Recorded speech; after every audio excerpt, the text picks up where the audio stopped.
Hello, everybody. Hello, everyone. Hope everyone can hear us and see us, and this is Can you another hear us? seamless. Last night we recorded something, and Pete didn't record me. Didn't record either of us, to be honest. Oh, okay. Well, yeah, all right, fair enough. I accidentally had our credits just rolling the whole time when we were talking. So anyway, Did you press the wrong switch on ABS or something? I had the wrong. I mean, it's lucky that it caught the audio, or else it would have just not been anything at all. But luckily, it caught our audio, so it was us talking. Just the random, like, wait screen thing or something like that was up. Oh dear. So oh dear. But anyway, buffering probably best. Yeah. But anyway, that's just gone live as well. I put that live just a little while ago, which is another 6 things. Gone live off the presses. Another 6 rules that we had missed before that we've now added another video for. And thank you to. Fortunately, had other more competent content creators could point out to us. Yeah, and people might say, well, you're stealing their content and make videos for yourself, but that's YouTube. But also, we figured, some people might not read those blogs because, like me, they might not be able to read. So we figured we'd put it into like an audio format so they could listen instead. Yeah, and it's good to steal other people's stuff. No. I mean, well, I think it's relevant. We missed some things. It was fair enough to point them out, and we did mention who pointed them out to us as well. We did. All's fair in love and YouTube. Yeah, exactly. They can steal any of our stuff anytime, but they don't. I don't know why. It's weird, isn't it? Yeah, odd that. We have a small select group of people on tonight. We have Mr. Anthony Tittenser about. We've got Mr. Marlowe, Mr. Morph, and Mr. John Grant Miniatures, who has all his stuff ready for tomorrow because John's coming to the studio. Woohoo!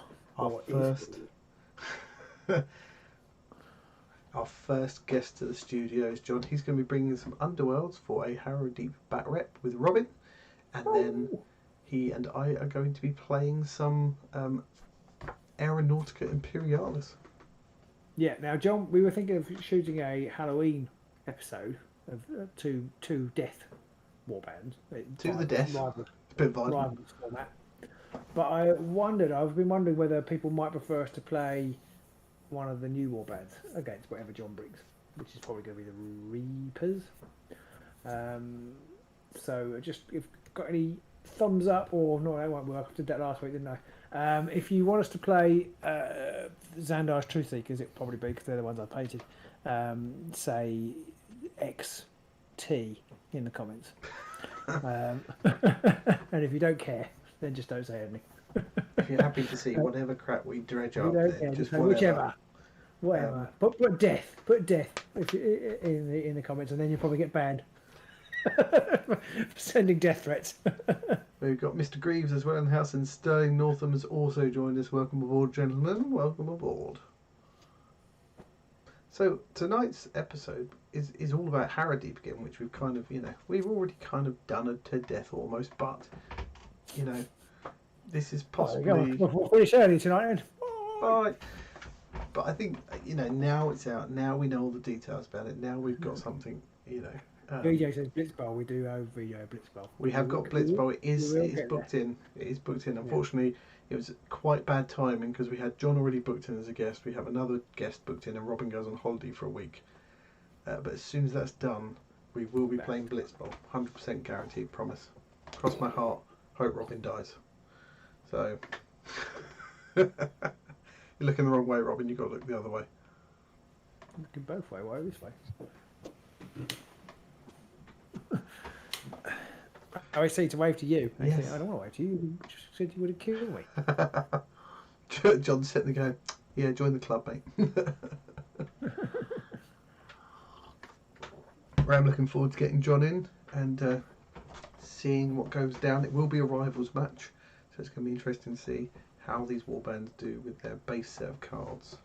Mr. Marlowe fancies the Truth Seekers, but we've got an I don't care, which he agrees. Which I assume means he's happy with it. Either rather than just literally doesn't give a shit what we play because I'm not going to watch it anyway. Just shut up and get out of my face, you losers. If it's not green, I don't give a crap. That's true. Well, yeah, I've got the Crawl Boys, but I haven't painted them, so they actually are green, literally. That's true. That is true. Although they're kind of black at the minute, aren't they? Oh, I sprayed them black. You're right. So they're not even green. It just lies now. I will be hopefully taking those on Wednesday, and then trying to get some paint on them. Hopefully, if my bathroom's actually finished, I can get back in the office to paint. That statement makes very little sense, but Well, I can't get to the bathroom because currently all of my bathroom stuff is in my office, which means I can't work in here, which means when I'm in meetings, I can't paint. I see. Now I understand. I've got random stuff all over the desk. I've got some natural shampoo for dogs. See that? Yeah. Okay, lovely. No. Keeps my beard nice and shiny. Regis says, how's the LMCP video performing? Please tell me it's gone viral. Sadly, it has not gone viral. I would say it's underperforming, probably, last time I looked. I think it's more than underperforming. It's almost sucking.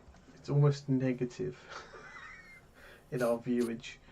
It's not done well at all, to be honest, which is a shame. Yeah, but we are going to persevere. We're actually playing real MCP when our visitor comes, which is Matt. And so then hopefully we'll get a bit more of a handle on the rules, and then we'll try and play Lego MCP after we've played Blitz Bowl. After Blitz Bowl. Probably a couple of games of Underworld, and maybe we have a few other tricks up our sleeves to play in the forthcoming weeks, and we could probably get back to play Kill Team at some point. Yeah, I mean, I don't know. It's just so many things. There's also another game, as yet unannounced by GW, that we've got to play, and and get back to fighting as well, which I quite enjoyed. So. Yeah, sadly, our Lego Marvel Crisis Protocol video has done like one of the worst videos performing for us ever. Okay. More so than that video I released. Sorry? I haven't got our vision. Maybe people just don't have our vision. Maybe not. I suspect there's not enough miniatures for the Marvel Crisis Protocol players, and there's not enough Lego for the. Too much game for Lego fans. Yeah. Maybe. Yes. Maybe also, if you were into it, MCP, it's a very basic game, isn't it? Because we don't know what we're doing. Yeah. Maybe we get the system of series up and running and get a bit more experience with the game, and the games themselves will be better. I feel like we need to utilise Lego a lot more as well. So when you smash somebody over the head with a car, we've got to put some broken Lego bricks all over the table and stuff like that. But anyway, that's not Harrowdeep. That's not what we're here to talk about tonight. And yes, VJ, Morph, you are right. LMCP doesn't suck. It's the kids who suck, as per Principal Skinner. So anyway, we're here to talk about Harrowdeep tonight. So if anybody has any questions, any thoughts, any comments, opinions, any points of view, or anything like that about Harrowdeep, do chuck them in the comments. We will do our best to answer them, to refute them, to argue them, to rebuff them, whatever we can come up with. If you've got something you want to talk about, or otherwise it's just going to be an hour of us talking crap. I've just realised I left the rules in the house. I can't get the stuff. I've got the cards. We should be able to remember, I reckon. But yeah, I should hopefully remember. I just won't be able to quote directly, but I've left the rules in the We'll house. just be sitting there going, I think that it's this. And I can go and get them if I have to. But hopefully I won't have to. So look. New card backs. Ooh. How annoying is that? And they're really bad as well. I don't know if it ended up in our video, but they kind of look like a cheap Louis Vuitton rip-off. They do look like. To your right a bit. Does Underworld? Sorry. Oh, sorry, because you've got. I'm looking at the camera, but of course you're. That's even more off. Too far. Stop right there. They're like a really bad Louis Vuitton, or I can't remember what the one was you suggested. No, I think it is Louis Vuitton. Might be. It's that kind of terrible thing. I just don't like it at all. I have to say, and the gold as well is particularly gruesome with that repetitive skull design on it. I don't know who thought that was a good idea, but it wasn't. Just a note there for whoever came up with that, it wasn't a good idea. It's a bizarre choice. It's like they've taken something that didn't need fixing, and in my opinion, objectively, if you will, it's worse. Yeah, they've actually put effort in and made it worse. Yeah. Oh, Mr. Marlowe's already chucked some things in there. He said regarding the 6 more rules, the power step one is massive, and he can see himself forgetting that as much. It's such a massive change. The trap one is a bit odd. I agree. I do think it is a massive change. For anybody who doesn't know what we're talking about and hasn't watched the video, in my turn, I activate at the end of that in my power step Robin gets to go first. Yeah, it's huge. Because so big, it's one of those things that's so fundamentally different that we've completely forgot to look. It didn't even occur to us to look for that. Yeah. And that's a bit of an issue with some of these changes. There really needs to be this is what's changed in this issue. And he makes a very good point, which I hadn't really thought about it, that the trapped change, I don't think actually is different, is it? Yeah, it is. Well, Is it? Yeah, good point. Maybe it isn't. Maybe the trap change isn't actually different at all, because it's basically a case of if you roll any successes and you get a tie with your opponent, you win, which is basically you get one extra success. Yeah. So it just kind of formalised it, maybe if there are things to getting multiple successes or something, I guess. It's a good point. It's a good point. Thank you, Mr. Marlowe. I'll just delete that video then, shall I? Fine. Fine. Well, it is different. It just doesn't massively change things. It's not actually different at all, really. It just puts the reason how it works into previously existing game speak, rather than there being this weird offshoot rule of if you're trapped, then this special thing happens. Now it's just a case of if you're trapped, you do this extra thing in your combat calculation, and that's it. Yeah. Mr. Moore says more hexagons. Is this Marvel Mephisto confirmed? I'm confused by that statement. I must have missed something. Mephisto's like the devil, isn't he? See, I reckon that every game is better with hexes. I can't. Even chess. I just can't think of anything that's not better with hexes. Hexagonal chess. I mean, there must be a version of hexagonal chess out there, right? But I just think nearly every, especially every Games Workshop game, but even like Marvel Crisis Protocol, I reckon that would be better with hexes. I'm struggling to think of games now that might be better with hexes. Everything. Everything. Kill team, fire team. Play fire team. Thought it was almost better than kill team. Why? Hexes. Andrew thinks he might take an extra objective card. I'm not sure. I'm not sure because I think efficient decks work by surge cards, don't they? So you massively water down your chances of getting your surge cards out if you for every one you add. Well, the more you add, the more you water it down. So I'm not sure. Possibly, but I mean, you have got that ability now when you obviously mulligan your hand. If you do end up with a load of third end phase or end of round cards, you can safely mulligan those and get them shuffled back in. True, but that's a particular case. Whereas actually, you might end up with like one or two surge cards in your deck. Yep. But then, and so keep it in your hand. Sorry, they keep it. But then the next 6 cards would be not surge cards. Yeah, that's true. Can happen. You increase the chances of that happening. So I guess, I don't know. Maybe I guess people will try it and see. And if there's more draw tech to come, then obviously it becomes more worth it. And there are a couple of cards, aren't there, that do enable you to put cards, check on objectives and put them at the bottom of the deck and things. The Cruel Boys have a couple. Shenanigans. The Cruel Boys have 2 cards like they've got one where you can take an objective, you can draw another objective, and then you can place one to the bottom. So you could theoretically place the one you've just drawn to the bottom, which is quite handy and quite nifty. And they also have another one which is when you play the card, you can draw a power card for every fight with a charge counter you've got. So that's another potential card drawing shenanigans. So maybe we're going to see a lot of that in this season. Yeah. Or maybe that's it. Maybe there's no in betweens. Yeah, overthink. Draw one objective card, then pick one of your objective cards and put it on the bottom of your objective deck. Yeah, so you could theoretically. That's great. If you've got that third end phase card in your hand, you don't want it yet. You can disappear it. Or if you pick up one and it's just a dead card that you just know you can't score anymore or whatever, because especially if you're playing Rivals, I think there's several cards in there that do rely on the Hobgrot guy with the sword hand. That's a sword, by the way, or shovel. So there is a fair few cards that sort of rotate around him a bit. So if he's dead and you then draw that, you can at least stick that on the bottom of the deck and you haven't got to worry about it. James Pelditch has asked, do we think it's worth the extra money compared to earlier seasons? Now, I have actually done a little video on this, but it's not out yet. It's coming out tomorrow. So I don't want to sort of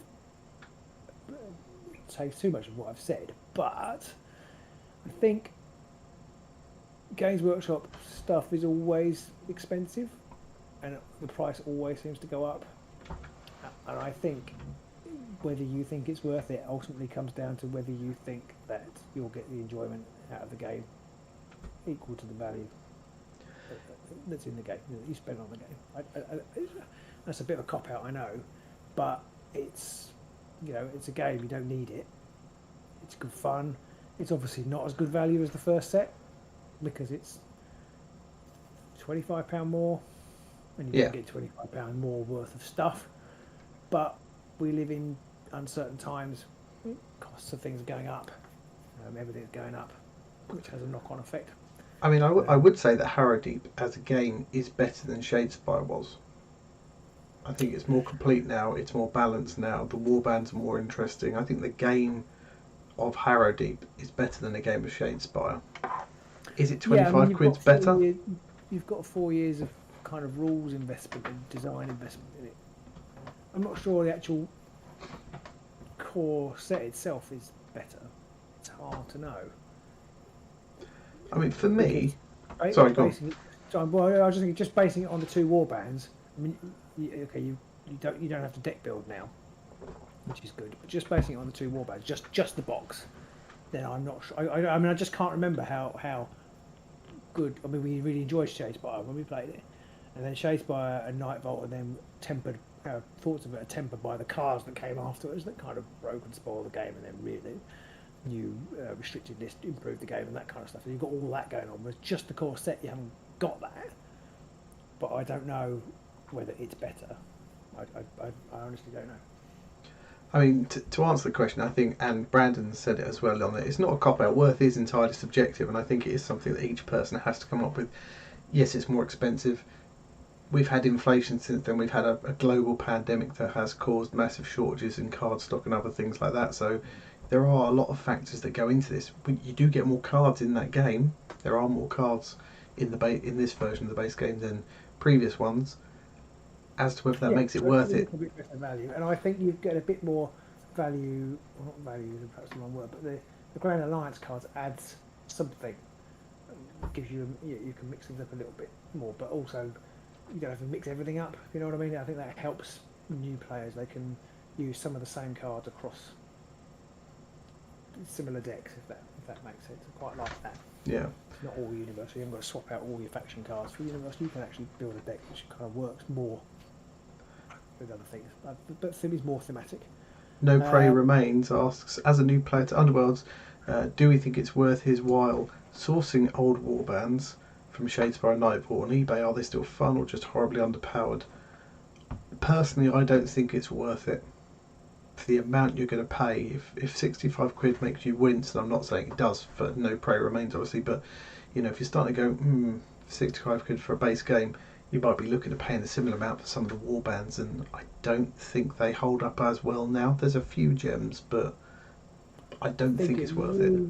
Yeah, again, I think that's a subjective thing. I think it depends on how much you like the models, how much you want to play them. There are some warbands that are still quite strong, most of them aren't.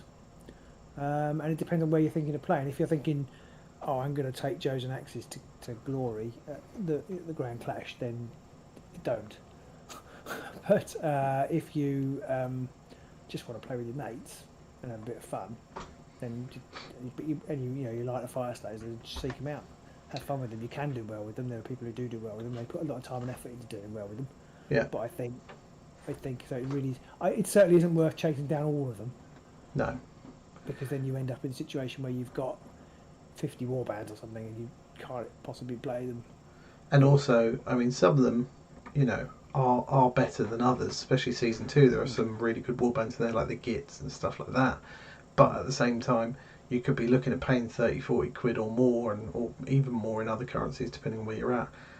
For me, I think I would mostly just look at getting the previous season or twos, because they're going to be easier to get hold of, and you'll probably get just as much enjoyment out of a lot of them.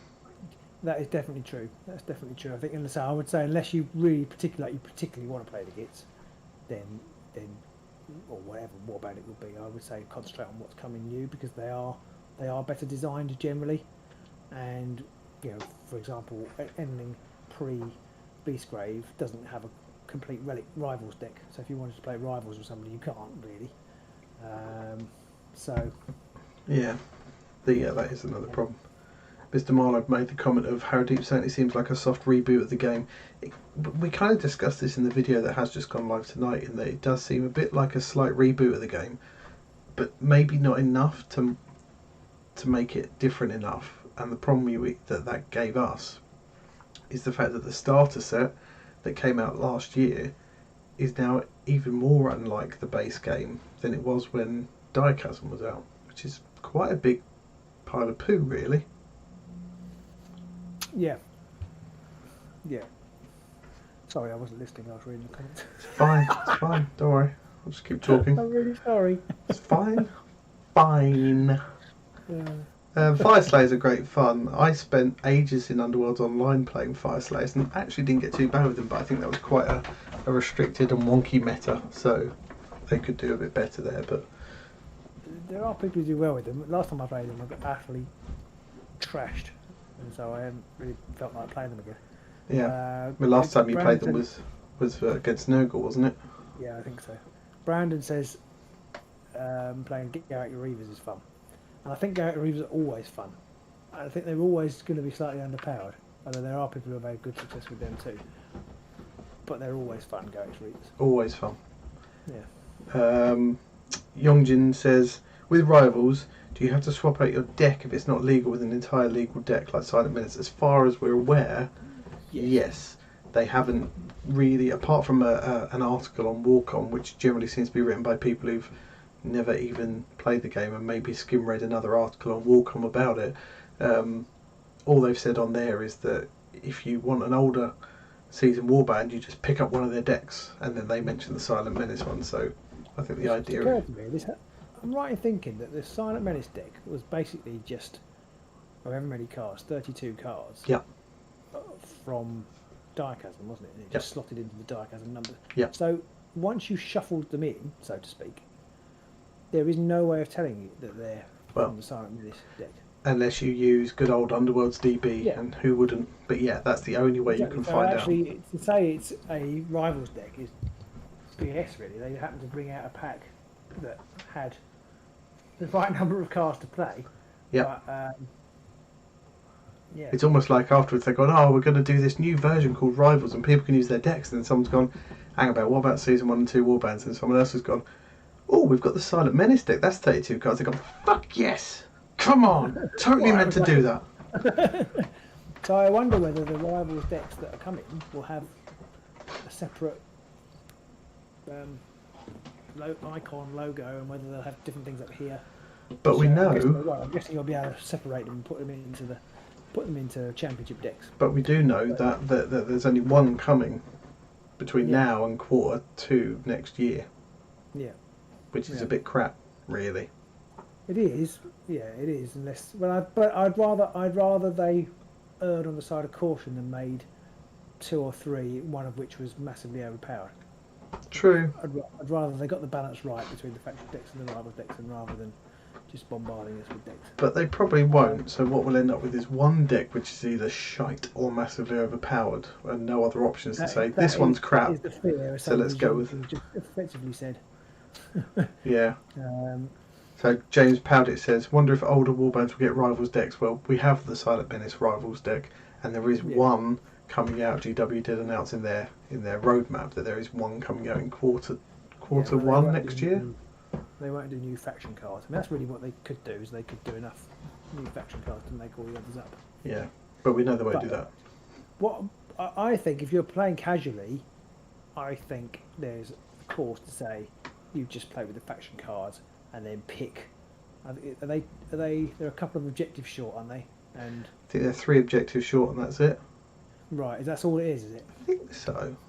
So you could say pick 3 objectives from the available card pool, or from the the Grand Alliance cards, to just limit it a little bit. Actually, that would be the way to do it. Pick 3 objectives from the Grand Alliance deck, which is literally, I think it is 3 at the moment, isn't it? Might be, yeah.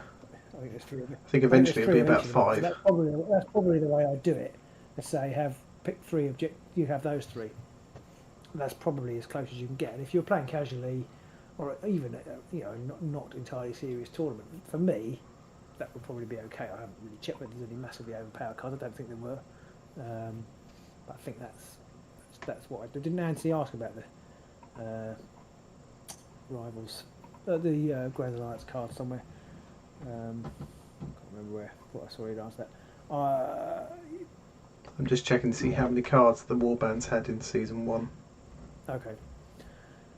So what comments have we got then? It would be possible to balance a generic deck for all the factions that could use it. Definitely, yeah, it would be hard to do that. But I feel like there ought to be archetypes. And I guess some warbands will be able to utilise certain archetypes better, and some warbands will be able to, different warbands can, even warbands that can hold objectives can utilise a hold objective deck better than others that can hold objectives. If that was a very long sentence, I hope that made some sense. So it is going to be hard to balance because not all warbands are created equal. Yeah, I mean, there's always going to be, like, if you decide to go objectives or something, Grimwatch always going to do that better than Sepulchral Guard, or if you want to play offensive. That kind of thing. I mean, there's a few things though around Sepulchral Guard and Gits at the moment with the infestation and claim the city because of these new rulings on the Gloom tokens, which again, it feels like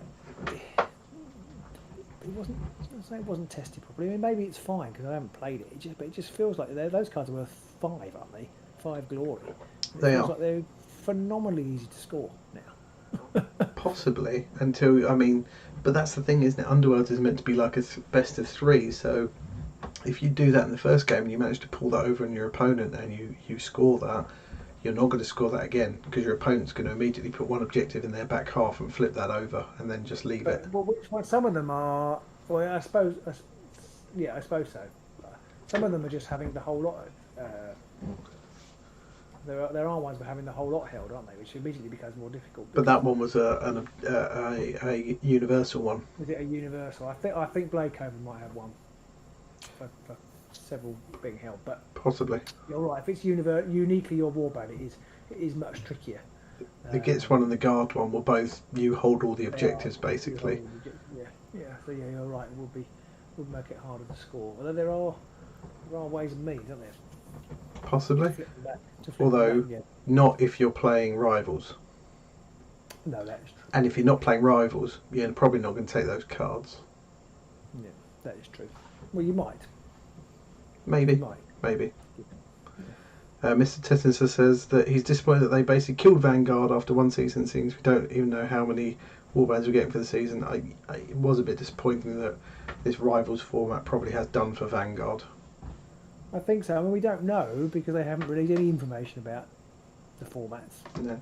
So we don't know that they've got rid of it, but I feel like that Rivals is very much the beginner player thing, and then Vanguard is gone, because if you want to collect everything, you'll play Championship. And you'll play Rivals until you've got a decent Championship deck, and then you'll play Championship. That's how it feels like. I just feel like Vanguard has gone. Yeah. Vanguard suffered from being brought out in entirely the wrong year. Yeah. James Powditch asked a very good question. It's very good because it asks our opinion on what we like. He says, what are your favourite changes with the new season, Gloom tokens, etc.? Robin, do you have a particular favourite thing right now? I think I like the fact that you can mulligan your cards more effectively. So you can shuffle them back in after you've mulligan them, or done a do-over, as they call it. I think. I know some people are worried about it being very powerful in the hands of the people who've crafted kind of excellent decks, but I feel like it enables you to take a few more risks and not have to just take the 32 or certainly the 12 most efficient objectives. You can think, well, actually I will have a go at something that's a bit outrageous, because if it comes out first turn, I can dump it without any penalty. So I think that's my favourite. What about you, Pete? I think I'm possibly the same. I do like that mechanic about being able to mulligan better and still keep hold of your cards. I know there's a lot, but I don't know. There's a lot of people. I know. That one. So, well, I was going to say I've got a different one. I know a lot of people are banging on about how it's really bad for the game competitively, and I think that just sounds like people who are trying to be superior, like they're competitive and they're better at it, so they can tell. I don't think it makes competitive play any worse or better or anything really. I think it's just as good for either, whether you're playing casual or whether you're playing competitive. It's the Mulligan rule, yeah, the new Mulligan. yeah, yeah. I agree. I think particularly if you're playing casually, I think it's much better because but for me, I think one of my more likely to have fun. I think because there are very few things worse than drawing all your good cards in the first round and to throw them away, and then knowing that you can't possibly catch up that glory deficit. Yeah, for me, I think so. Sorry, and it also means if you have designed a deck which is perhaps a bit naff, which who's done that, then you've got more of a chance of it working. Sort of, if you just have quite got the balance right, you can overcome that a little bit. So I think that it's just generally going to make your 45 minutes or however long playing a game of Warhammer Underworlds probably slightly more enjoyable. Yeah, for me, I think one of my favourite things in it is, and we haven't actually tried it out in the game yet, but I do like the fact they've swapped around the priority order for when you have your power step. I think that then stops people doing some really sneaky killer combos. If I'm going to do this thing and now I've got this card so I can immediately capitalise on that and do this other thing, it gives your opponent a little bit of a chance to maybe stop that. Yeah, I haven't really thought about that one through. I think that's the one I'm most worried about forgetting and then sort of inadvertently dodgering myself when I go to do it and then discover that I can't. I think it's going to change the game quite a lot, I think, because I think as we said in the other video, quite often you charge to make an attack to push somebody so that you can then follow up and get into the position they were in. And now there's a chance that your opponent will be able to sneak back again before you do. I also quite like the gloom mechanic. I know some people are saying I think it's going to kill off objective play, and I did to start with, but actually I'm wondering whether it's not going to make too much difference now, and it balances objective play a little bit more, because obviously objective holders mostly want to stand there and not die, and this gives them the extra success on their dice with the double assist. So yeah, I think it's interesting. It enables them to have cards like temporary victory without you being able to score temporary victory immediately in the first power step. Or yeah. After your first activation, if you go second and use some pushes in your opponent's power step and then moved on to an objective, you won't be able to do that anymore. Yeah. And so it gives them that design space back. So I think it's quite interesting in that respect. I'm a little bit worried about how it's going to affect the game going forward for casual players and people who haven't caught up, and people who haven't got gloom tokens and that kind of thing. It feels like it's quite a fundamental change to the game, and kind of comes back to this. It's kind of a reboot, but we haven't actually rebooted it. Problem that I think Harrowdeep suffers from. Yeah, that is going to be part of it. I mean, brand new players who've not been in the game and just picking up, it won't make a difference to them, so that's not a bad thing really. But no. Us more wizened veterans are going to have to pay a bit more attention.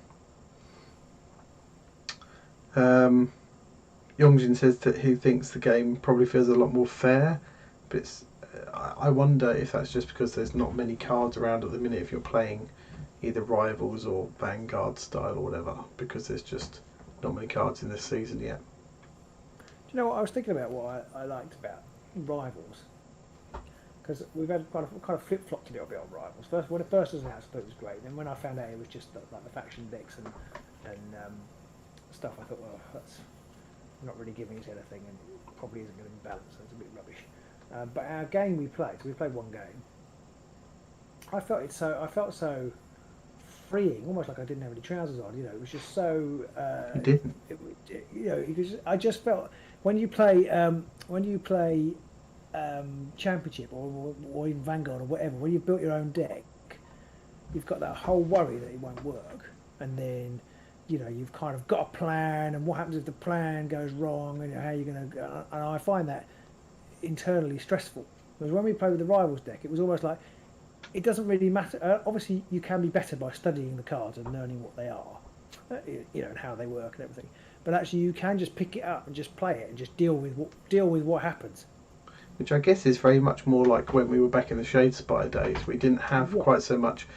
I mean, the game was maybe less complex back then, less technical than it is now, maybe, or maybe we've just thought about it, had more chance to think about the game and learn more technical aspects of it. I don't know, but maybe the game had started to become less fun for us because we had started to try and make sure that every game we played had blinding tactics in it, and which was never, and every game we played had a sublime deck with that killer trick that was always going to get pulled off at the end when everything came together, and you had that cigar in your mouth to say, I love it when a plan comes together, and you could suddenly slap down 15 glory in the last round or whatever.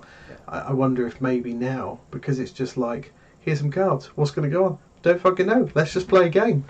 And it's back to that. When you were saying about how you preferred, that you think this is a better game than Shadespire, I feel like it's almost that aspect of it is the same, in the sense that we just played with the cards that we had, and we got on with it and we enjoyed it. Whereas I think latterly, especially as there's quite a big move in the community, it's all about what's most competitive and what the best combos.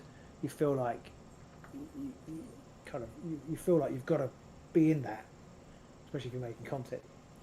But actually, it just felt really liberated just to pick up the cards and play them, and literally just deal with what I had. Yeah, it was a refreshing change. That's definitely what we're going to try and stick to from now on. I think we tried to chase being in that meta, tried to chase the competitive, the more effective, the more efficient decks.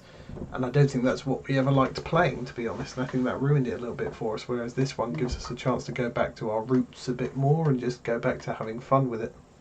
Yeah, and it's kind of like when you've got your deck that's supposed to work in a certain way, you spend I know I'm more guilty of this than you, but deliberating over every move, every card. Whereas with the rivals deck, it's almost like, well, if it goes wrong, it's not my fault, because the deck is just, I just had to deal with the deck that I had. Well, obviously, it is a little bit my fault, but it just feels more liberating and a more fun way to play.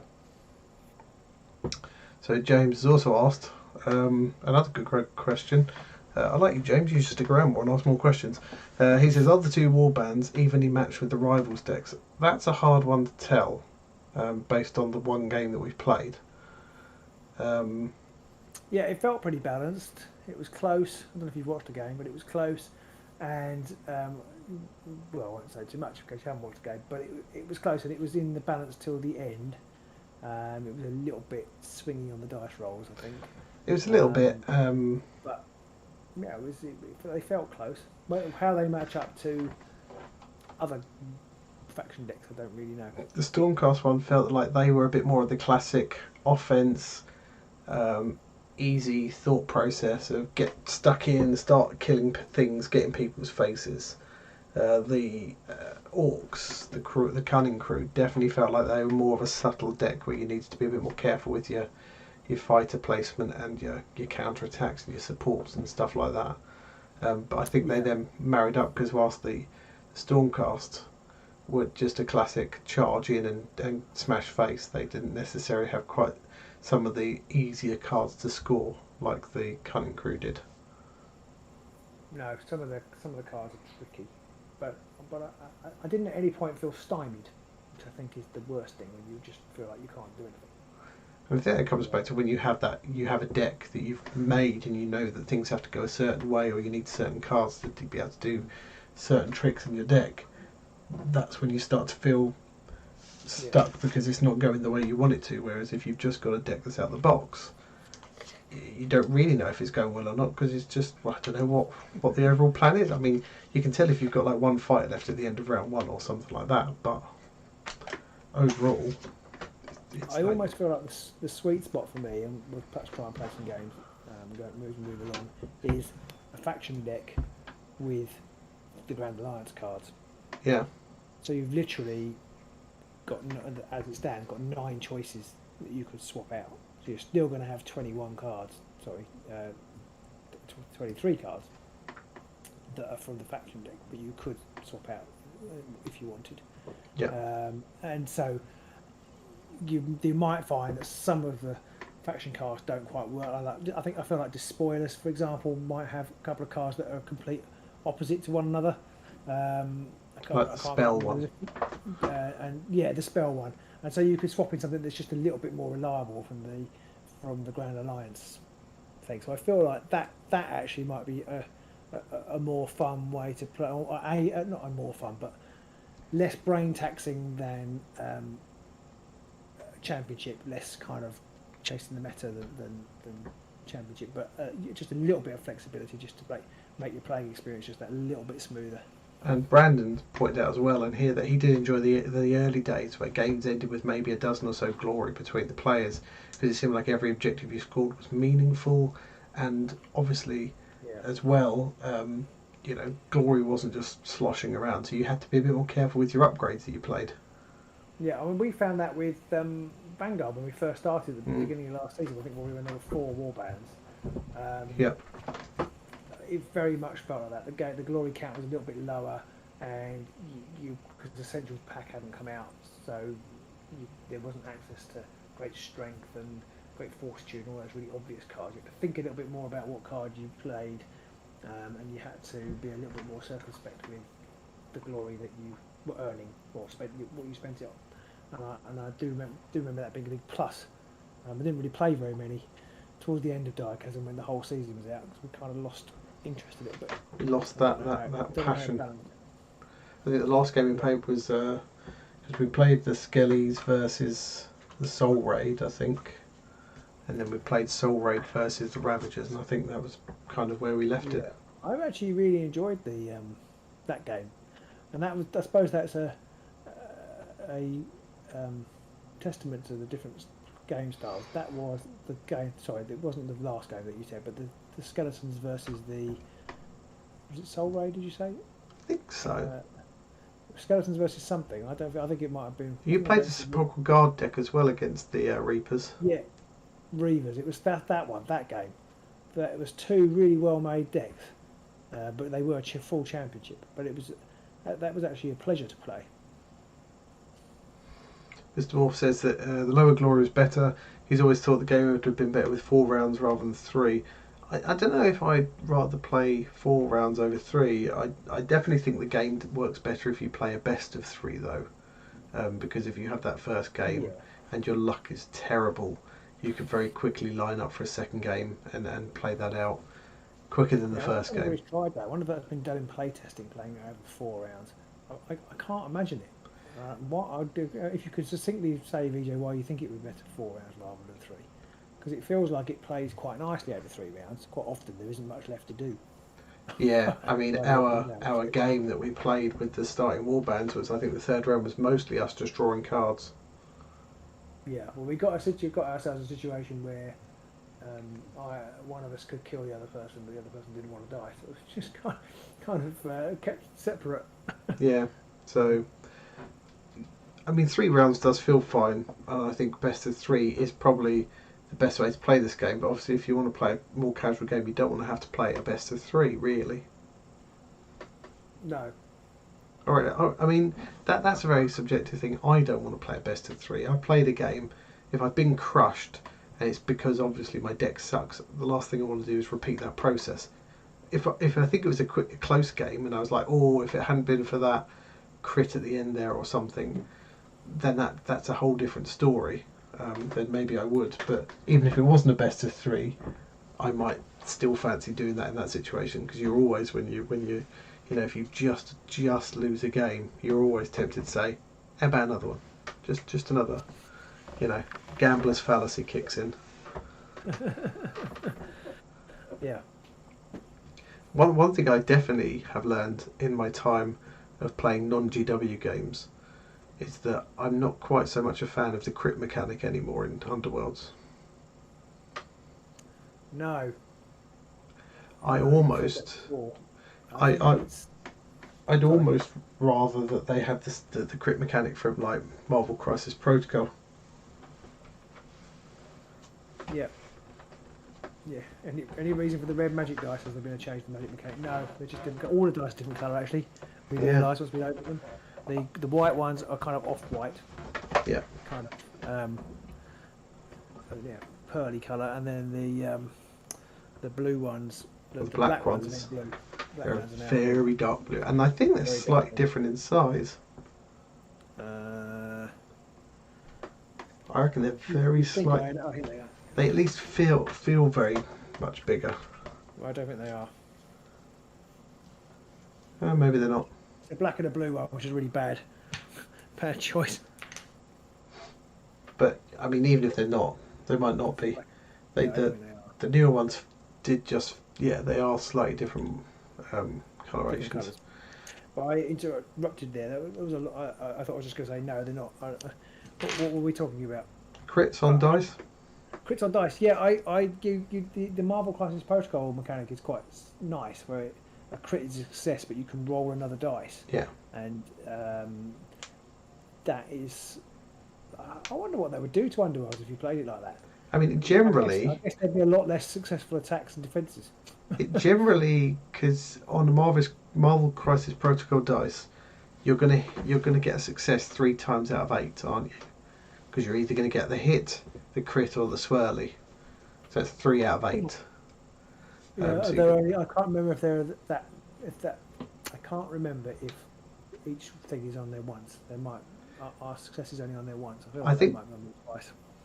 I can't remember that exactly. I might have to Google that whilst we talk. Yeah. But it feels like if you made the crit on Underworlds, if you made that roll extra attack dice now, that would still make it pretty good, especially if you're like attacking with hammers with single assists or something like that. It still gives you a pretty good chance, and you can still say that the crit makes it a critical attack or whatever because you've rolled that crit. But I just feel that maybe it won't make any odds at all. I don't know. It just feels like the whole system that GW's put in place, like Brandon says, it's a very GWE system. Roll a 6 to win. It just takes some of the skill out of it, or it just makes it. It would make things like supports more worthy. Yeah. Because you would get the extra dice with more faces of it would be successful. Whereas there was certainly a time in the game when you didn't really worry about supports because you literally just, if you got a crit, then it was game over. Well, not game over, but you have massively more chances of attacking than if you had a support. That has been better now with the new support rules. It's better. It's also nothing. Kept many defender alive. Is that okay? That's the question, isn't it? Is that okay? Yeah, I mean, the defender alive. Because the game itself does. The game itself does favour attack dice a lot more. You're always rolling more attack dice than defence dice. Is it a good thing that you roll like 5 or 6 attack dice and you get like 3 or 4 successes, and your opponent rolls his 1 defence dice and gets a crit, and that's you up the creek? I don't know. Yeah. I'm sure there'll be a lot of people out there that would say they'd rather have it that way, but I don't know if I prefer it that way or not now. Or that time when you roll 10 dice and you get 1, and you're 1 success and your opponent rolls a crit. On their 1 dice rather than 10 dice. On their 1 dice. Which that was a few years ago now, but it does. Yeah, I don't know. There was a talk a while ago about crits and how they. I think Andrew. I don't know if you're still in, Andrew. You definitely had some thoughts on the negative aspects of the crit mechanic. The dice in Marvel Crisis Protocol has a crit, a wild, and a wild is what I call a swirly. That usually counts as a success and does other stuff. You get 2 hits, so you've got a 50% chance of getting another success if you roll a crit. Because then you've got a block, 2 blanks, and a failure. And I do like the use of just a single type of dice as well. Yeah. Makes the game simpler. Said the crit should be just 2 hits, 2 successes. Yeah, I could see that as well. I mean, that's kind of what we've said. If you roll a crit, you get to roll extra dice, and quite often you'll probably get a success out of that. But it's not guaranteed though. That one would be a guaranteed success. True. I think would be.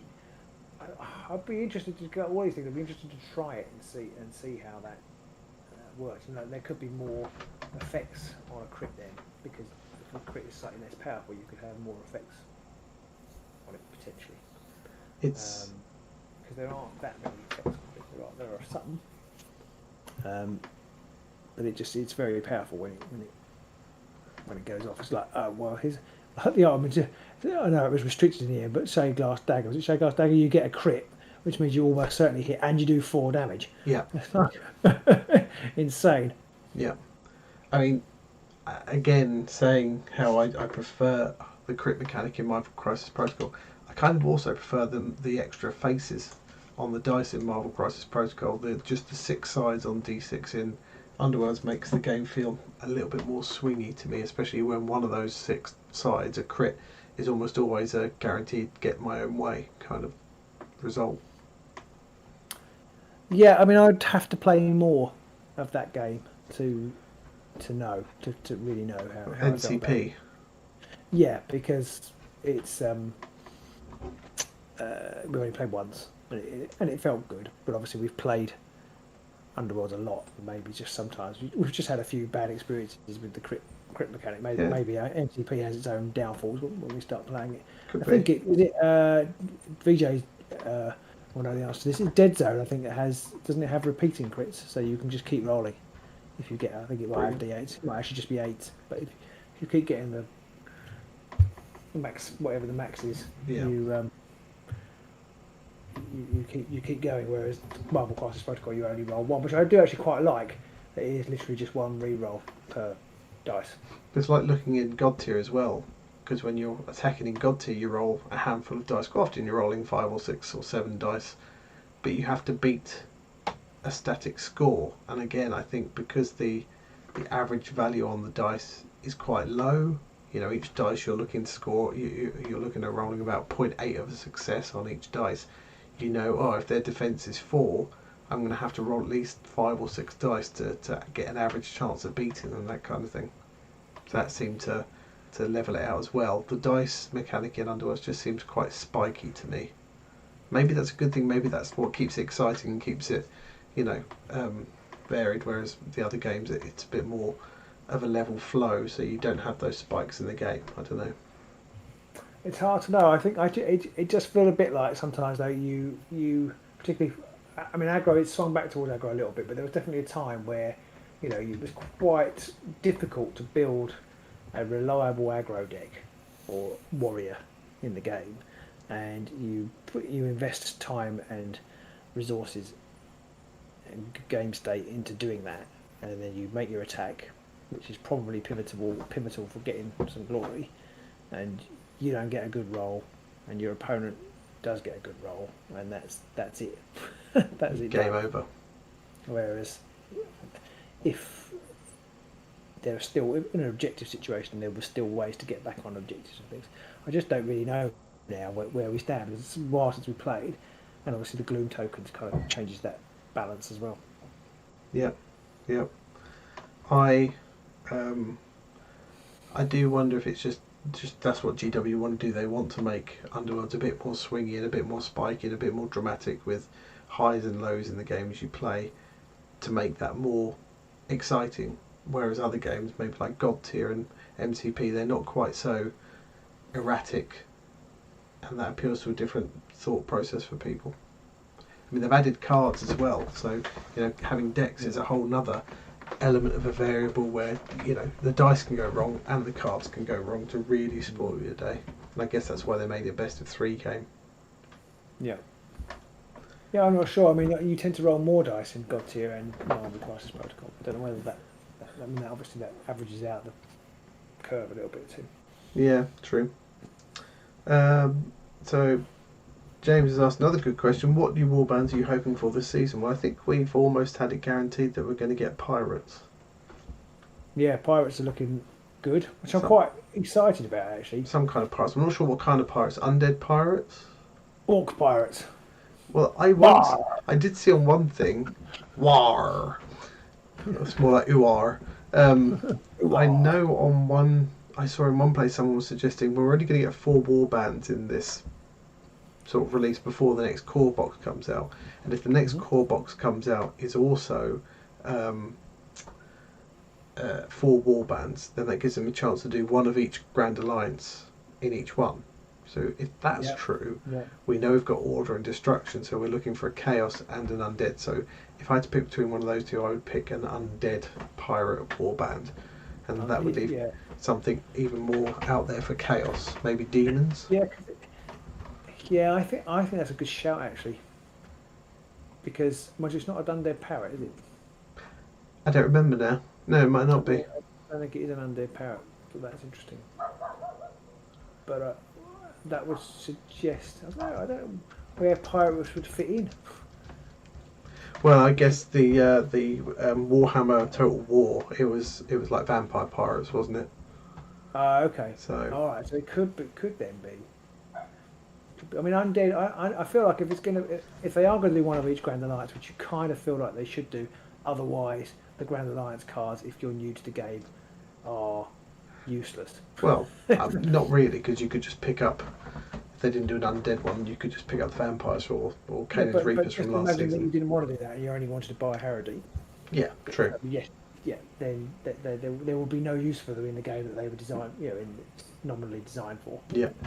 So I think it's a good shout, saying one of each. I think Undead Pirates is a good shout, because Chaos Pirates doesn't really. It's a bit boring. It's just like regular. Pieces of 8 god. I mean, they do like the number 8, don't they? But it's true. Yeah. Yeah. So I feel like demons could then be something even more out there. It could be like a demon. Chaos could be more out there. Maybe a demon warband. So we've only had one demon in the game so far. I feel like we could have a bit more. Yeah, I was just trying to think what chaosy bits they alluded to in the lore, because it's kind of all I had. The Neth and Cain, what do we call it? Oh well, there will be the Umbraneth. Maybe there'll be chaos. The Umbraneth, are they chaos? I don't know. I don't think we know enough about them to know what they are. They might be chaos because they appeared in Warcry, which is like in the 8 points and whatnot. Well, they chaos. Oh yeah, that's true. Yeah, I mean, I don't know whether they're going to, because they have this new chaosy looking thing for Warcry. I don't know whether they're going to feature. Oh, the spider thing, which almost looks a bit like the silent people. Yeah. Cities of Sigmar warband would be cool. This comes up a lot because I'd love a Cities of Sigmar warband. From what Pete's thoughts on the 4 factions being represented or alliances being represented, I think we'll have to wait till Deep Harrow, box number 6/5.5. The parrot with all those horns and spikes looks a bit chaotic. I haven't got it in front of me, the parrot, so I'll have to see if I can find it. Parrot. Find it. I'll just Google parrot and see what happens. I'm literally googling. The bird is coming to peck your enemies to death.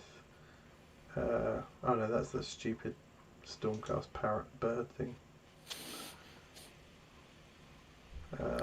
Stupid Stormcast parrot bird thing. I mean, it does have spikes on the end of its wings, but it does look like a slightly chaosy parrot, and it is standing on like a big jawbone type thing. So it's hard to tell. Where's the road map? It is. And we do know that the next warband coming out has the cutlasses, and you can sort of see the edge of a skull and crossbones, but with cutlasses. So I reckon it will be the vampires next. I've got the bird up. You got it up there, Pete? I have. It's I don't know. It doesn't look that. It doesn't look undead. That's true. It looks more chaosy than undead. I'll give it that. Yeah. Those spikes on the wings don't look normal. No. So it's hard to tell what they can do. I would like to see them release one of each Grand Alliance per release, to be honest, because Order have had far too many, to be honest, and Death haven't had enough. But you really want Skaven? Yes. It's not going to be a pirate Skaven warband.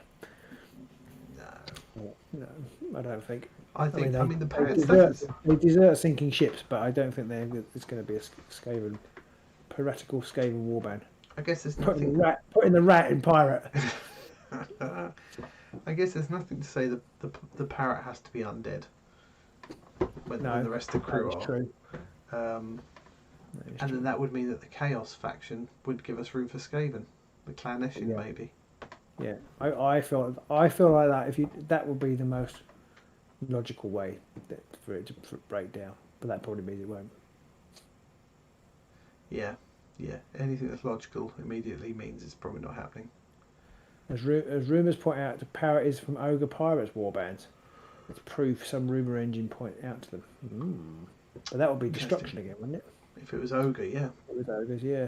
So that would proof the theory that it was going to be 4 of the alliances. Yeah. Ildefonso does say inside the Harrowdeep rulebook you have artwork for skeletal cavalrymen. I've noticed that. But then in the Chasm or in the Beastgrave book we have all those things of the silent people. All that artwork, it meant nothing in the end. So it's true. They were so quiet we didn't even notice them. Quieter than an Englishman in a queue when someone cuts in front of him. Just a scathing tut.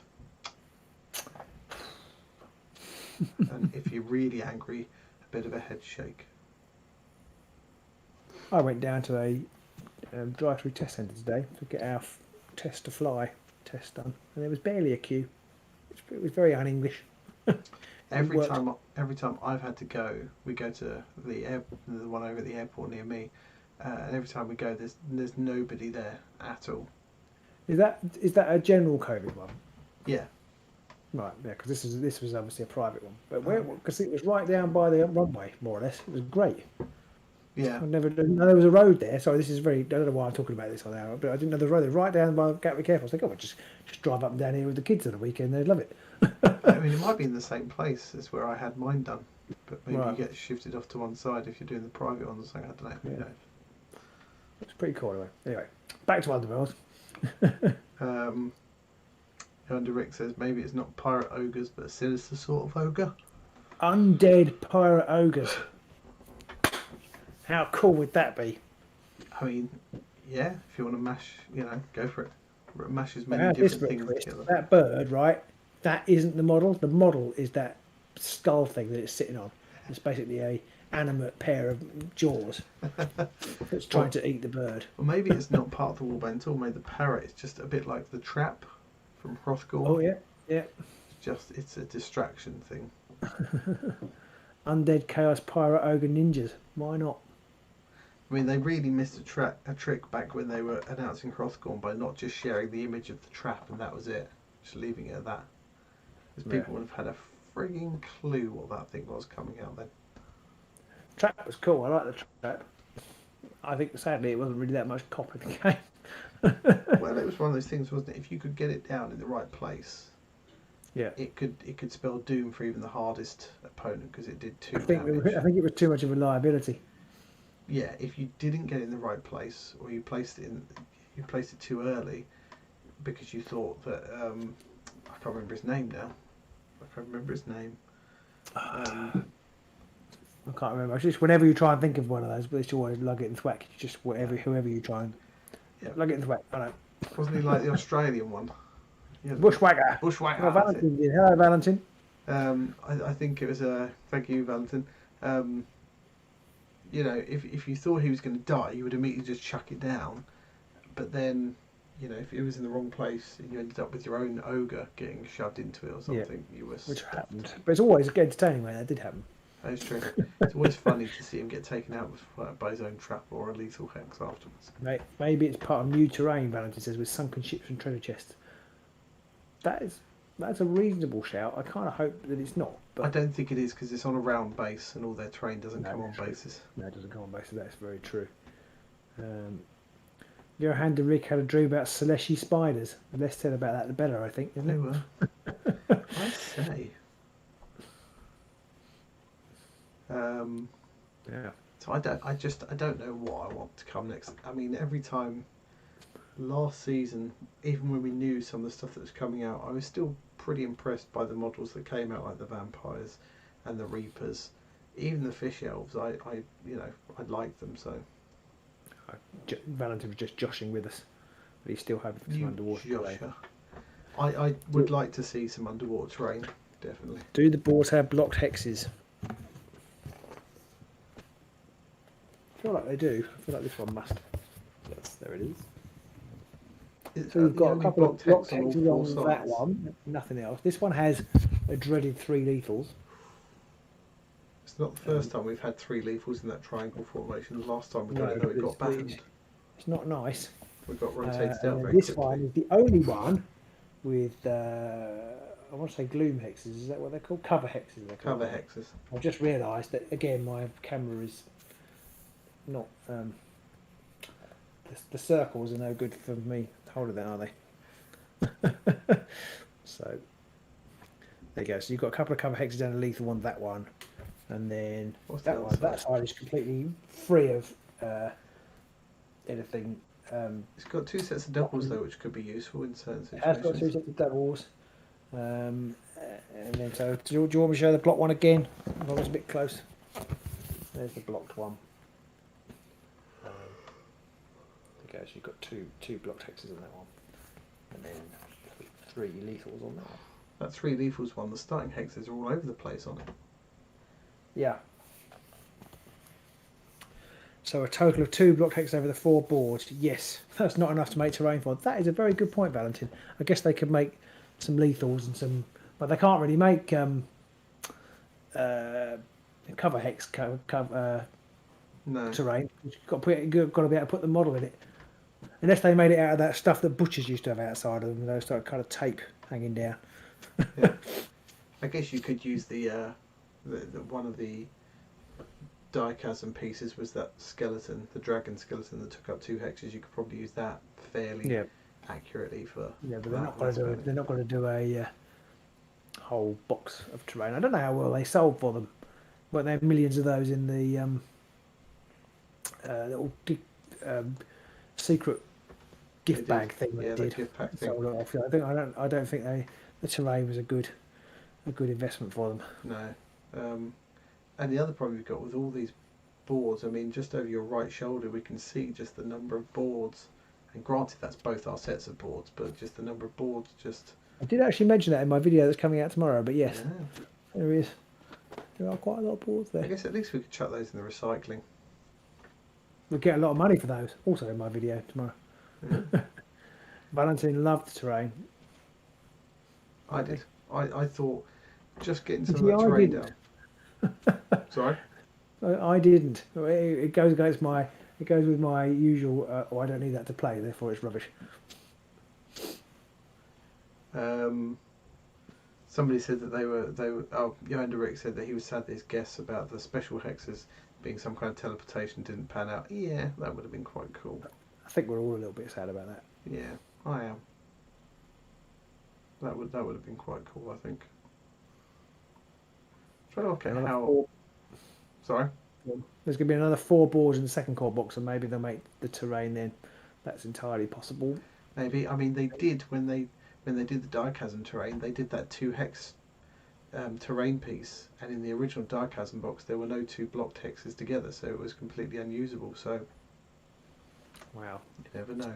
Very par for the course with the GW design crew.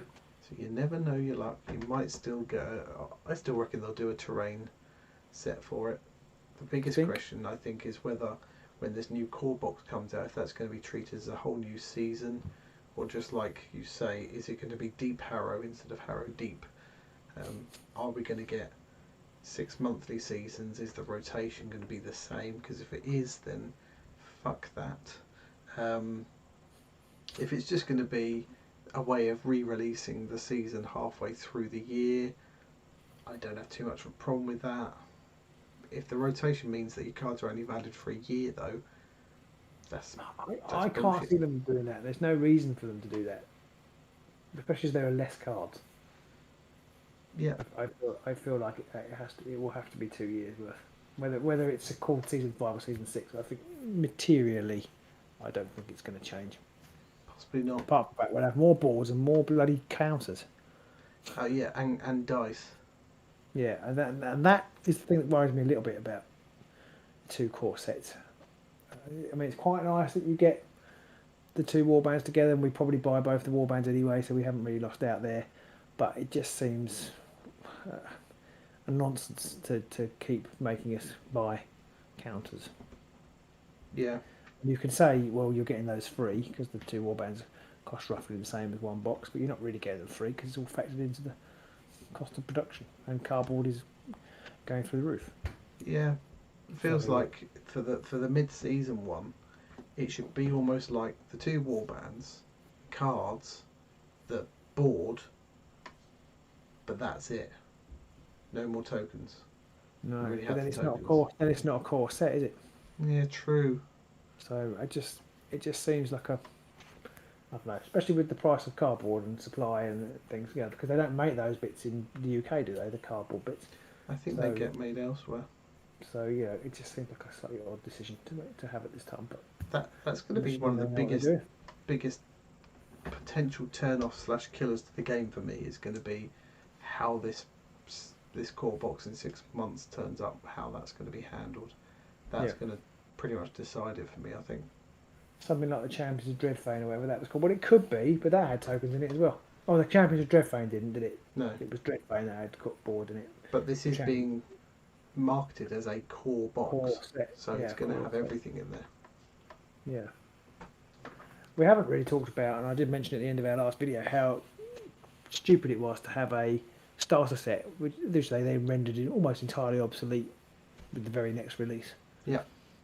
It's classic GW stuff, though. Yeah. It's a bit like when they release an army book, and then 3 months later re-release 40k or the new version of 40k or whatever, and then they have to release another army book a year later to update it so it's actually still in line with everything. They do that kind of shit all the time, so that doesn't surprise me really. Oh, VJ's back from drop-offs. I think I asked you a question a while ago, VJ, but I can't remember what it was now. You have to watch back and then tell us your answer before the end of this. So yeah, I think that's going to be and I think for the community in general, that second box could be one of the biggest problems to the game, depending on how that gets handled and what that means for rotation. And I think we can probably guess that it just means they're going to double the amount of seasons you have in rotation, so that your cards will last 2 years like they used to. However, having to buy 2 core boxes and get all the extra tokens that you don't need and dice that you don't need and like that stuff may just be a step too far for a lot of people. I think so. I mean, I think it's going to work out approximately better value for money, in the sense that I reckon the new warbands could hit 30 quid each, £30 each. Yeah. This time round, and the box is 65. So you're basically looking at 2 warbands and a board, and that is probably worth more than £65 if you value the board, or even boards plural. Yeah. 2 boards and 2 warbands, £65. It would be a better price than buying 2 boards separately and 2 warbands. If you see what I mean, that will probably end up costing you closer to £80. Yeah. But you will get all this other crap that you don't want. So it's not great. No. And that's going to be the thing for me. I mean, I don't mind buying the boards. I don't mind buying even though I'm forced to buy both warbands in one go, I don't mind that too much. But to get all the tokens again and the dice and stuff just bugs me.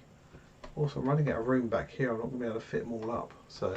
VJ did answer my question. It was about the exploding D8s. Ah, yes, he did.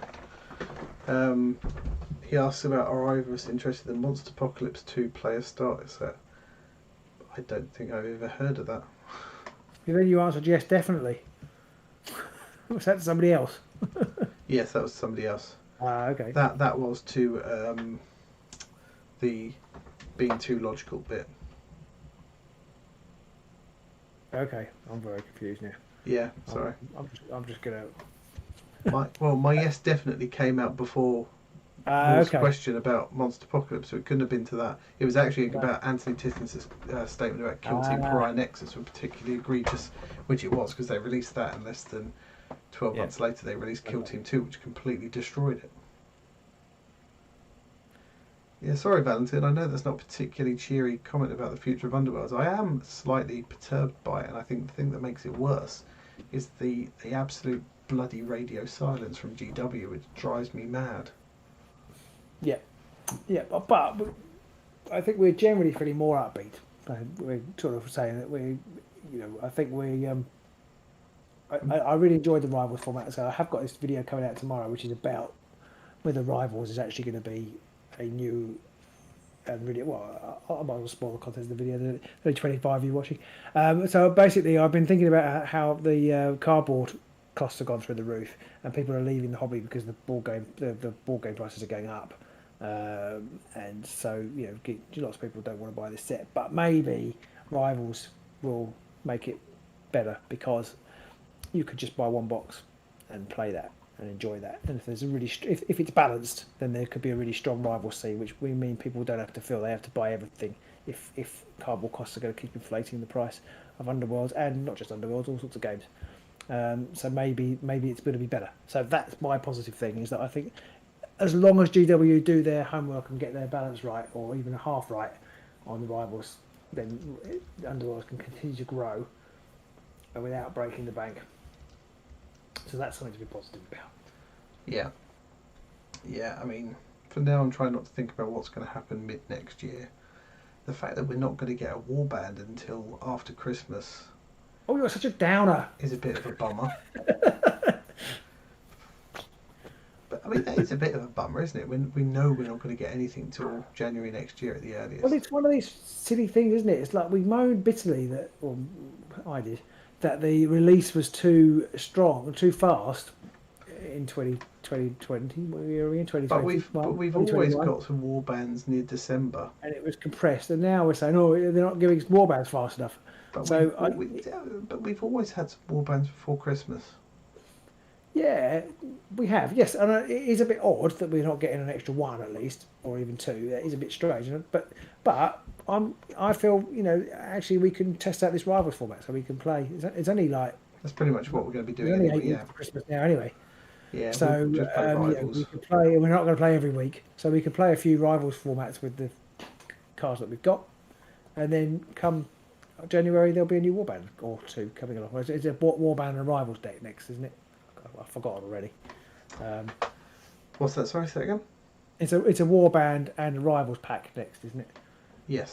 That's the next quarter's release. So we're going to get that, and then off we go. So it is a bit slower, but I think that gives me. I feel like it gives me a chance to explore Rivals with and go and play some of the Chasm warbands that I barely played because of the pandemic and playing it on TTS and all that kind of stuff. Yeah, so, we don't know when the Rivals deck's going to land, whether it's going to be the same time as the warband or not. We just know it's Q1.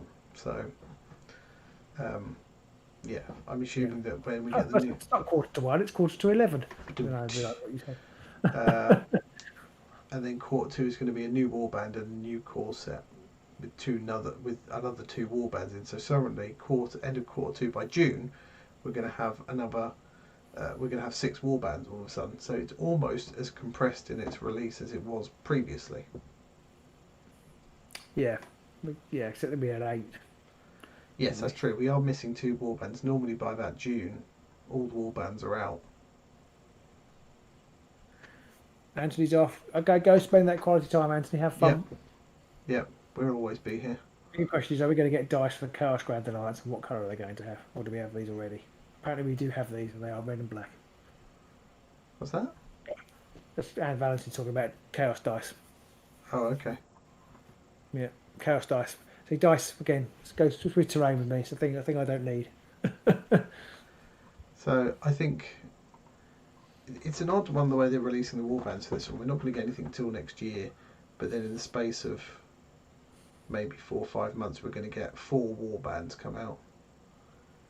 One of those is going to be... I'm interested to see whether they can actually maintain that. I mean, I don't know how their shipping and what have you works, but the supply issue is huge across the globe. So I think if they can stick to that, even it's a good thing. Yeah, I mean, I wouldn't. The logistics of this kind of thing is probably already well bedded in, and they can just do more of the same. But yeah, it just boggles the mind, the scale of stuff. Yeah, I mean, they were very. I was talking to somebody else, something else I might be reviewing, but they were. I'd forgotten about it. They were meant to be getting in touch with me in August, and they got in touch with me this week, and they said, "Oh, well, we're hoping to ship them in January." So that's kind of like, and that was a fairly big-ish company. That kind of gives you an indication of how things are all snarled up. We know there was a cock up with the Asmodee, AMG. Marvel Crisis Protocol figures, the Hulkbuster, what have you. I think the ones to America have got bogged down and stuck, and then that causes an issue because that's caused a massive issue. But that causes an issue with, do you release things in different regions first, and then people in one region who don't get it get uppity. But if you don't, then the people who have got it and could have it in the other region get uppity if you hold it back until everybody can have it at once. Things I don't have to worry about, which I'm quite pleased about. So I think a slightly slower release schedule and GW being a bit circumspect is probably a good idea. Possibly, yeah. I'm just looking at the Monster Apocalypse stuff. Some of the models are quite cool. Dad Dex has asked a really good question. Hi guys, been enjoying your videos and thought to stop by. Just learnt the game with my son in the last month. Typical us, there is now a new rule set where older teams get left behind now. Well, thanks for watching. I know you've commented on a couple of our videos. It's really nice to have new viewers, and I think it's a great game to play with your children. Although my son's never been interested, there's always debate about the old warbands. Some of the old warbands are stronger than others. I don't know what you've got. Have you got Chasm? I assume he's played with Chasm as it's the last one. If you've got a Chasm, I think you'll be okay because they were designed more recently, and they can play this Rivals format. And the Chasm season was probably the most balanced yet. Yeah. So I think you'll be all right. Plus the cards from that, you'll be able to take the warband cards and play in this new Rivals format, and you'll be fine. The orcs, the undead. Yeah, they'll. When you say undead, do you mean the vampires or the reapers? Either, I think, will probably be okay. Valentine's asked, which do we think got better and which got worse? I think that would require a level of insight that I don't have. I reckon the Ravagers probably got a bit worse, just based on the fact that you now have to flip the tokens over. The Ravagers definitely got worse. But you can, if you use the Ravagers' ability to... Sorry, if you use their beta rule, which means they only need 2 objectives flipped, and you've got some card tech in there, I reckon you could still inspire them relatively easily. But don't you have to kill something? Well, I guess you've got the cards. The 2 losers don't have to. The Jackal Brothers. No, those 2 don't. Stand on it. Those 2 don't. But it's still awkward, isn't it? It is more awkward than it was. If you've got the cards, you can maybe run onto an objective and flip it, and then if you've got the card, which is like, just despoil a token you're standing on kind of thing, then that makes things a bit easier. But yeah, the Reapers I think are definitely in a good strong position still. Well, they can get some extra supports and stuff on defence and things, can't they, using the cover hexes? Yeah, and kind of really get across the board using their mechanics. So they're in a good place. I haven't really looked at what cards are cycled out to know how that affects things. That's probably the thing that affects it most is what cards have gone rather than what's come in. Dadex did mention Morlock. Was that the Orc? Morgok. Well, that's Morgok's Crushers, but that was season 3. Is it Morgok's Crushers you've got? Or the Mad Mob? Yeah, because if it's Morgok's Crushers, I think they're still going to be hecking tough as well. Mad Mob are okay at the moment because Primacy's still in. Obviously, I think they're going to be weaker once Primacy goes out because they have to rely on their own Primacy cards. Yeah, Mortex. If it's Mortex, then yeah. C. Muley has just turned up. Hello, and he says, Starblood Stalkers, how do they inspire them now? Well, you flip the objective tokens, you can delve them in any power step, and you can delve as many of them as you like. You just delve instead of playing a power card or whatever, so there's nothing stopping you moving all your lizards onto objectives and then delving to flip them all at the same time. Yeah, how do they inspire? They have to hold 3 objectives. They have to have 3. Is it 3 at the end of an activation? It might be. So you've still got that weight. That is more tricky. Yeah. If you delve, you then have to be on 3. It's very difficult to get on 1 and not delve it. If you see what I mean, so you have to wait another turn. By which time you might have been killed. Yeah, but then you could then run somebody else onto it because they won't be able to flip it back possibly. So trickier, but I don't think it's the worst thing. It's still more difficult than just running onto it. Unless you've got 3 objectives fairly far back in your half, maybe. Yeah. There's Dex has the big orcs. If you've got Morgoth's Crushers, I reckon they're still pretty strong. They don't care that much about objectives. They've got a couple of it weakens things like Gotted Boss. Yeah. Which was a very strong card. So perhaps that's a good thing for the balance of the game. True. Yep, because they got to run onto it and flip it, and then they won't score that till the next round, or the next turn. So. Yeah. He says he dragged his son from MTG to Underworlds and into Kill Team. So, well, hopefully we provide some stuff like that. I would definitely also recommend, I don't know how your son is, but Fire Team I think is great. Fire Team is good, yeah. I really enjoyed our games of Fire Team. It sounds like he's pretty experienced there. He's played Magic the Gathering and stuff, so it might be a little bit simple. But maybe he can teach us. BMB is back in the hobby after 20 years. Hey. Welcome back. BMB, I think quite a few of us a bit like that. I was probably wasn't completely out of it, but certainly Warhammer side for about 20 years before we started doing this. He says he's back in with his 11-year-old son. He's pre-ordered Harrowdeep and he's just bought Rippers. He's finished Stabbing. He's quite pleased. We'll post it on our Facebook page. I'd love to see it. I'd love to see more work from people because we've got loads of people chucking stuff out, especially the people on our Patreon, on our Discord. They throw out some fantastic stuff over there. But welcome back aboard. I think, despite what you might hear a lot of in the community, I think now is a great time to be in GW games. Yeah. Robin's just like, not saying anything. Well, it's quite funny because I've been trying to say that, and you were saying like it's going to be terrible when the new Corset came out. Well, not just Underworlds. I think in general, with Fire Team and Bladeborns coming at some point in the future, and Blitz Bowl. Yeah. There's a lot of stuff from GW. Well, they're not their mainstream games, are they? Yeah, but yeah. They're all great games for. They've got some good stuff. Yeah, I think it's good to be. It's a good time to be in the hobby, regardless of whether it's Underworlds or something else you're playing. His son is 29 next month. Okay. So yeah, you probably. He's probably need to get together with them. You need to get together with the Marlows. Yep, the Marlows. I don't know, Andrew was in it at the beginning. Him and his dad play. Yeah. But I think his dad's more. Well, I wouldn't say our dad's age. He's not that old, but. No, he's an old git, as you put it. Well, this is a place of old gits. You are welcome. Yeah, Valentin says something interesting. He says he thinks there's going to be a new fart list on Saturday.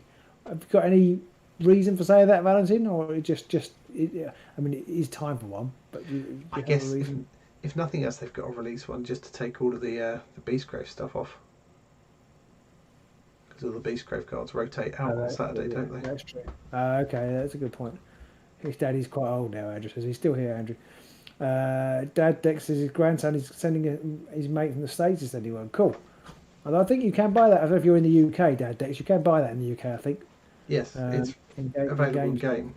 Yeah. I didn't realise my local game store actually sells GW stuff. I feel like I might have said that before on the previous Tuesday night. I discovered that the other day. It's got the skulls among, which is a really random thing for it to have. That is quite weird. I might just keep an eye on it in case they reduce it. I've got one of those boxes of skulls if you want some. Oh, okay, I don't really. No, it's just one of those things you're like, oh. You know, just in case I wanted to build a skull throne. C Muni says that he plays Fire Team with his Harlequins and Tower. It's a lot of fun, and thank you to us for our How to Play vid. You are welcome. We definitely need to get more of that on the channel. Definitely, it is a really fun tactical little game. I think it isn't on the game website at the moment. Okay. It should be available via them, but maybe they've taken it off because they haven't got any copies at the minute or something. But I don't know. I don't know if anybody listening has picked one up in the UK. I feel like people have, but I don't know. Maybe they're going to have a big relaunch when Bladeborn arrives, whatever that might be. Bladeborn. Now I'm looking forward to getting that. 21st November, I think that Bladeborn. Looking forward to getting that on the channel as well. I think that's good fun. B&B says his son's building up an AOS Stormcast army, but small warbands suit the amount of free time. Yeah, definitely all about the free time. I have been painting. I haven't bought them out, but I've been painting the new Sandark's Truth Seekers, and they're very nice to paint. I've realised, because Rick's just pointed out here, he said that he can't buy the special mini games in Belgium, which is a bit of a bummer. But he's going to dig up Curse City for Halloween. I don't know if the digging up They're there often was available in Germany. I don't know how far you are from the border. I don't know whether the newest ones are available in Germany, but the previous ones were. Sure, I thought they were. But then I guess they'd be in German then, which may not be. Well, it's helpful. We know Blade Ball will be available in Germany. We know that one. Yes, that's definite. Yeah, because they packaged the copy. They had to recall them. I don't know whether that's meant to be a secret. They had to recall them because the cards were in German. Don't tell them. Sorry. That does make me realise we still have our copy of Curse City. We should probably do something with that. We could probably sell that on eBay and make a ton of cash. Yeah. Yes, I don't know what we're going to do with that. We're never going to play it, are we? I kept thinking, maybe it'll come back around. I can't imagine that we'll play it because, firstly, it would be unfair, and B, I don't think anybody would watch. No. Fire Team is available in Germany, entirely at book and game stores. Andrew's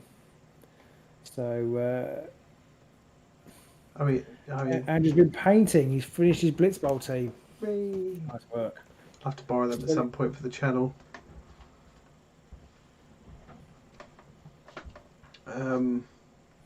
Sell it for millions, says Wolfman Gaz. I reckon we could possibly get a chunk of cash out, but game store in Reading, you'll check there maybe, or a scalper on eBay had one for £100. It's not worth £100. Wow, scalping is just the pits, isn't it? Yeah, it's just horrible. The only way the GW could get around that would be to make every one of their releases like a bit like a Kickstarter thing, but then you have the problem that if you're not around for the Kickstarter, then you're fucked and you can't get it. Yeah, I know it's capitalism or whatever, but it just... Yeah. I mean, the way they need to do is just, everything should be available to download and print locally, and then all the card stock you could just print off. Speaking of eBay, amazes me how much the Nightvault cards, the Nightvault warband sell for. Ooh. Got some of those. I've got some of those still on the sprue, I think. Yeah, I think I've still got a storm size at least. Yeah. So I think we are definitely getting to the end of the session. 1102. Sorry? It's 1102. Ooh. Did anyone here get the acrylic objective tokens for Harrowdeep from another reseller? I think they're GW only, aren't they? The acrylic tokens. And also, I haven't watched our man's video, but you can see through them or something. Yeah. I don't think it's as obvious if they're laying flat on the table, but until they are, I think it can be quite obvious that you can see the number through them, which is fantastic design there. Just fantastic. It would help me when I've forgotten which one is the standard gloom token. Yeah, that is a bit tricky. So I think we are going to have to call it there tonight. Thank you everybody for joining us, especially all of those who've joined us new. So BNB and Dad Dex, Just Mostin. I know you've been around before Just Mostin, but you haven't posted in a while. Neither of you see Muley, so welcome back. You're under Rick as well, and of course all of our favourites, all of our I can't think of the word now, but all regulars. Regulars, that's the word. Wolfman Gaz, Valentin, Mr. Marlowe, Morph, Ildefonse, everybody else who I haven't mentioned. Thank you, everybody, for joining us tonight. You have made this a fantastic little chat. Yeah, we had up to about 30 or something, didn't we? It was really nice. We did, yeah. We're up about 29 now. I think it got a bit lean, but obviously there's lots of exciting stuff going on. Groupies. Charles Hill as well. Thank you for coming along. So please do like, follow, ring the bell, and give us a thumbs up, all that kind of stuff, because if you ring the bell, you'll see more of our stuff. If you don't ring that bell, then it's not actually something where we're just trying to... You're meant to be persuading them to ring the bell. That's what I'm saying. If you don't ring the bell, then you won't get told. It's rubbish. YouTube just don't... Even if you subscribe to us... If you ring the bell, they'll see more of our stuff. Exactly. I was saying you're meant to be persuading them to do it. I see. Yeah, but even if you subscribe, that's not enough to get our stuff to show in your feeds. You won't notice when we release new stuff. If you ring the bell, then you will. Sorry? I don't think I've pressed the bell. Oh, I have. Such part-timer. So please do ring the bell. I know when we publish videos. Well, you'd hope so, but... What is weird is that it often tells me like 2 or 3 days later that we posted something. or that you're live. Like 2 days later, you live. You were live Not 2 days the ago. live one. No, not the live ones. It doesn't ever tell me about the live ones, actually. I only see those when I go into my YouTube page on my Gmail account. But the the battle report came up about 2 or 3 days after we'd gone live with the battle report. It said, "Oh, Agents Sigmar have done a battle report." It's like, I know. I was in it. So thank you everybody for coming along. We will be here next week, every Tuesday night, 9:30 PM UK time. We won't actually be here next week. No, So we won't. We're not every Tuesday because I'm on holiday next week. So next week will probably be a Patreon, Patreon. I'll be on our Discord for all our patrons. If you're interested, do check us out on Patreon. Very cheap, lots of like-minded people with a very similar level of comedy. Place to be. It is. Yeah. It's a good fun over there, and we are organising online games of Underworlds via TTS and stuff like that. So if you're keen to get back into the hobby and play with some like-minded people, do check it out. Lots of the people listening tonight are all patrons as well, and I think they all love it. I love it. Love it. So we'll see you soon in the Mirrored City, or maybe not, because Mirrored City doesn't say, but in Harrowdeep, in Underworlds. I mean, maybe in one of the other mountain of games we've got that we want to play, like Kills Heap, or God Tier, or Crisis Protocol, or God, everything else. Everything. Everything. Maybe with some Haribo. Ooh. So we'll see you soon.